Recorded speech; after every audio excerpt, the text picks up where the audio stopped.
मार्च 2020 की भारतीय मध्यम वर्गीय परिवार की एक सामान्य सुबह 7 बज रहे थे। आरती किचन में किसी का चाय और किसी का टिफिन और किसी का नाश्ता बनाने में व्यस्त थी।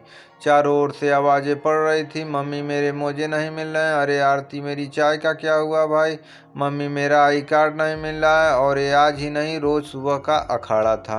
आरती सारी मांगों के जैसे माँ दुर्गा बनी हुई 8-9 हाथों से सबका काम कर रही थी। करण को स्कूल, सनाया को कॉलेज, सुनील को ऑफिस रवाना करके आरती चाय का कप लेकर डाइनिंग टेबल पर अखबार पढ़ने लगी। हे राम, ये क्या हो रहा है दुनिया में? अनायास ही उसके मुंह से निकल पड़ा। क्या हो रहा है दुनिया में बहू? रामनिवास जी मुस्कुराते हुए अपने कमरे से बाहर निकले। देखिए न पापा जी, ये कोरोना वायरस पूरी दुनिया में और अब अपने देश में भी फैल गया है। बहुत डर लग रहा है। आरती उनको चाय नाश्ता परोसते हुए बोली। रामनिवास जी और आरती का एक परंपरागत ससुर बहू नहीं बल्कि एक बाप बेटी सा नाता था, जो रामनिवास जी की पत्नी सुशीला के जाने के बाद और प्रगाढ़ हो गया था। क्योंकि घर के बाकी 3 सदस्य सुनील, करण और शनाया ज़्यादातर समय घर से बाहर रहते थे। सुनील अपने ऑफिस, शनाया अपने कॉलेज, करण अपने स्कूल और उसके बाद ट्यूशन में बिजी रहता था। घर पर रहते थे तो सिर्फ रामनिवास जी और आरती। पूरा परिवार मिलता तो सिर्फ डिनर टेबल पर। रामनिवास जी नाश्ता करते हुए बोले, अरे बहू, ये कुदरत का जवाब है इंसानों को। कुदरत से खिलवाड़ करने का नतीजा है ये। भगवान भला करे। रात को सब लोग जब डिनर टेबल पर बैठे तो भी चर्चा का विषय यही था। सुनील ने अपने चित पर चित लापरवाह अंदाज में सारे डर को नकारते हुए कहा, सब बेकार की बात है। सार्स, बर्ड फ्लू और तो और एड्स, सब के बारे में हमको ऐसे ही डराया गया था, पर कुछ नहीं हुआ। नहीं ना, पर डैडी, हमारी मैम कह रही थी कि वर्ल्ड की काफ़ी कंट्रीज लॉकडाउन लगा चुकी हैं और हमारी सरकार लगाने के बारे में सोच रही है। शनाया ने अपनी चिंता बताई। लॉकडाउन का मतलब? करण ने उत्सुकतावश पूछा। अरे लॉकडाउन का मतलब सब कुछ बंद। School, college, office, factory, train, बस और लोगों का घर से बाहर निकलना बंद। महामारी यानी पेंडेमिक फैलने पर सरकारें लॉकडाउन लगा सकती हैं।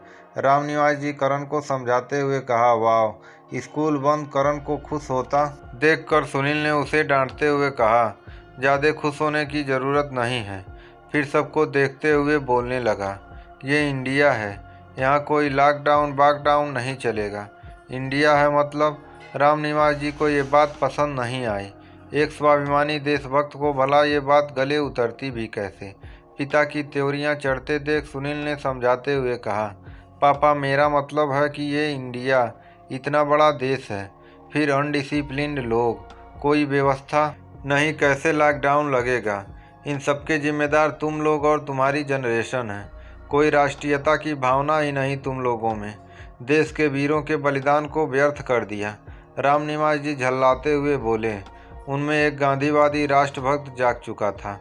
मामला गर्म होता देख आरती ने सबका मनपसंद स्वीट डिश कस्टर्ड पेश कर दिया और अपनी सास को याद करते हुए बोली, मम्मी जी को कितना पसंद था ना ये मिक्स फ्रूट कस्टर्ड। सुशीला का नाम आते ही रामनिवास जी उनको याद करते हुए बोले, उसको मीठा बहुत पसंद था। कहते कहते उनकी यादों में खो गए। आरती ने हमेशा की बात मामला बखूबी शांत कर दिया था। खाना खाकर सब सोने चले गए। 17 मार्च 2020 एक अनजाना सा डर जो कोरोना की वजह से पूरी दुनिया में फैल रहा था, और फिर वही हुआ जिसका डर था।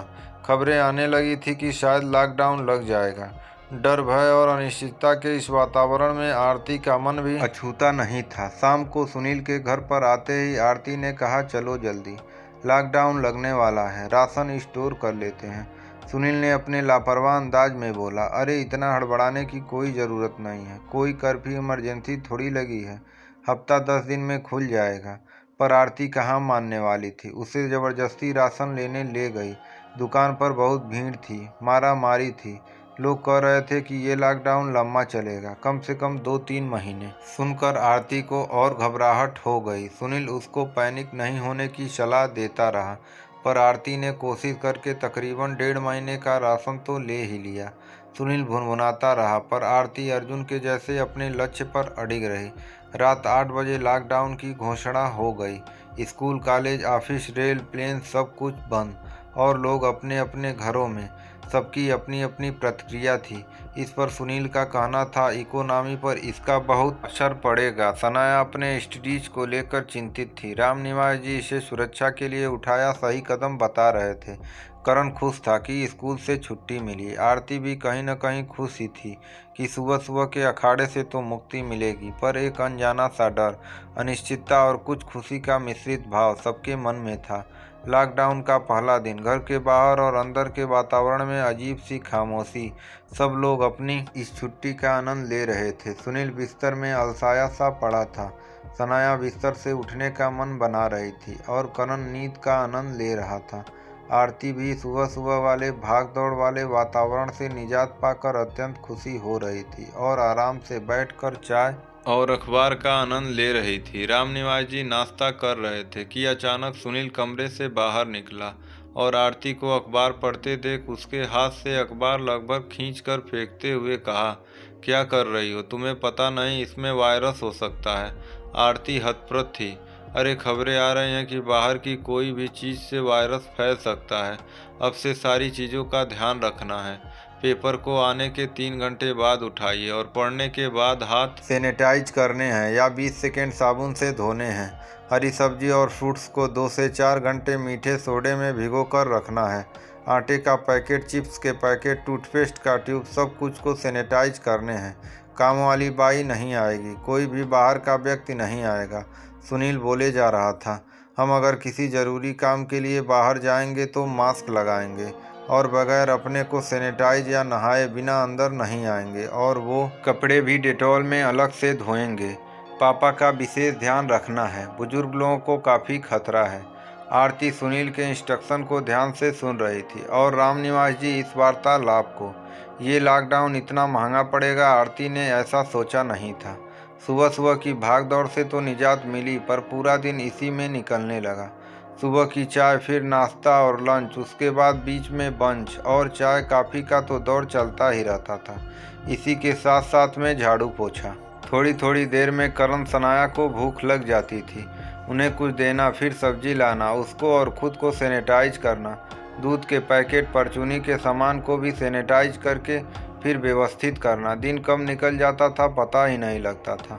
थकान और दिमाग में व्यापक भय, अनिश्चितता ने आरती को बीमार सा बना दिया, पर फिर भी वो काम करती रही। उस दिन सुबह उसका शरीर टूट सा रहा था, कुछ ताप सा भी था। दूध वाला घंटी पर घंटी बजा रहा था। जैसे तैसे आरती उठी, दूध का बर्तन लिया और दूध लेकर जैसे ही दरवाज़ा बंद करने लगी, अचानक ऐसा चक्कर आया कि धड़ाम से गिर पड़ी। एकाएक हुई इस आवाज़ से सब उठकर बाहर भागे। सुनील कमरे से निकलता हुआ बोला, अरे क्या हुआ? ओहो, सारा दूध गिर गया। इतने में रामनिवास जी अपने कमरे से बाहर आ गए। बोले, अरे तुम्हें दूध की पड़ी है? आरती को तो उठाओ, कहीं लगी तो नहीं उसको? सुनील और सनाया ने आरती को उठाया। अरे कुछ नहीं लगा है, चक्कर सा आ गया, आरती अपने को संभालते हुए बोली। आरती को पास पड़े सोफे पर सुलाया गया। सनाया पानी लेकर आई। सुनील अपने चिरपरिचित अंदाज में बोले, अपना ध्यान नहीं रखती हो बेटा? लगी तो नहीं ना? अरे भाई, इसके लिए चाय वाय बनाओ। रामनिवास जी सुनील और सनाया की ओर देखकर बोले, चाय? पर दूध तो गिर गया सारा। सुनील बोला, हाँ दादाजी। सनाया ने भी अपने डैडी के सुर में सुर मिलाया। रामनिवास जी थोड़ा हंसे, फिर बोले, तुम लोगों को इस घर के बारे में कुछ पता नहीं। फ्रिज में रात का दूध एक कटोरे में पड़ा होगा, उसकी 1 कप चाय तो बन जाएगी, पर मुझे तो चाय बनाना आता नहीं। सनाया ने अपनी मजबूरी बताई। मुझे तो चाय बनाए हुए 20 साल हो गए, जब हॉस्टल में रहता था तब बनाया था, वो भी हीटर पे। सुनील ने भी अपनी असमर्थता जताई। तुम लोग स्वार्थी होने के साथ साथ आरती पर कितने निर्भर हो, इस बात का अंदाज़ा भी नहीं है तुमको। इस घर में एक मेहमान के जैसे रहते हो, सब कुछ बस आरती की ही जिम्मेदारी है। रामनिवास जी की आवाज़ में खिन्नता साफ झलक रही थी। मैं बहुत गौर से ये देख रहा हूँ। आज लॉकडाउन का 20वां दिन है। लॉकडाउन से पहले बेचारी आरती को कुछ समय तो आराम के लिए मिल जाता था, पर अब तो सुबह से लेकर रात तक तुम लोगों की सेवा में ही लगी रहती है। फिर ऊपर से झाड़ू पोछा, बर्तन और साफ सफाई करते करते पूरा दिन निकल जाता है। तुम लोगों को तो बस हुक्म चलाते हो। क्या एक दिन भी तुम लोगों ने सोचा कि चलो एक कटोरी या चम्मच ही धो लूँ, या झाड़ू पोछा ही लगा लूँ, सब्जी सामान सैनिटाइज कर दूँ? ये क्या सब सिर्फ आरती की ही जिम्मेदारी है? बताओ जरा, वो बीवी है, माँ है या नौकरानी? रामनिवास जी की आवाज़ गुस्से से थर्रा रही थी। सुनील और सनाया नजरें नीचे झुकाए खड़े थे। सब कान खोलकर सुन लो, रामनिवास जी ने कड़क आवाज में बोलना शुरू किया। आज से अब सब अपना अपना काम करेंगे, जैसे अपने अपने बर्तन और कपड़े खुद धोएंगे, झाड़ू और पोछा सब बारी बारी से लगाएंगे, और किचन में आरती का हाथ बटाएंगे, और सब्जी फल परचूनी के सामान को सब मिलकर सैनिटाइज करेंगे, और संडे की आरती को छुट्टी। सारा काम हम मिलकर करेंगे, क्यों? ठीक है ना आरती? रामनिवास जी आरती की ओर देखते हुए बोले। आरती कुछ कह नहीं पाई, आंखें भर आई। और अब सुबह का दूध भी मैं लूँगा। आरती, अब तुम्हें सुबह जल्दी उठने की ज़रूरत नहीं, मुस्कुराते हुए रामनिवास जी बोले। चलो सनाया, आओ, तुम्हें मैं अब चाय बनाना सिखाता हूँ। रामनिवास जी सनाया को लेकर किचन की तरफ चले गए। आरती के आंखों में आंसू और मन से प्रार्थना निकल रही थी कि भगवान हर लड़की को ऐसा घर दे जहाँ सास ससुर माँ बाप की कमी न खलने दे। आपको ये कहानी कैसी लगी कमेंट बॉक्स में ज़रूर कमेंट करें।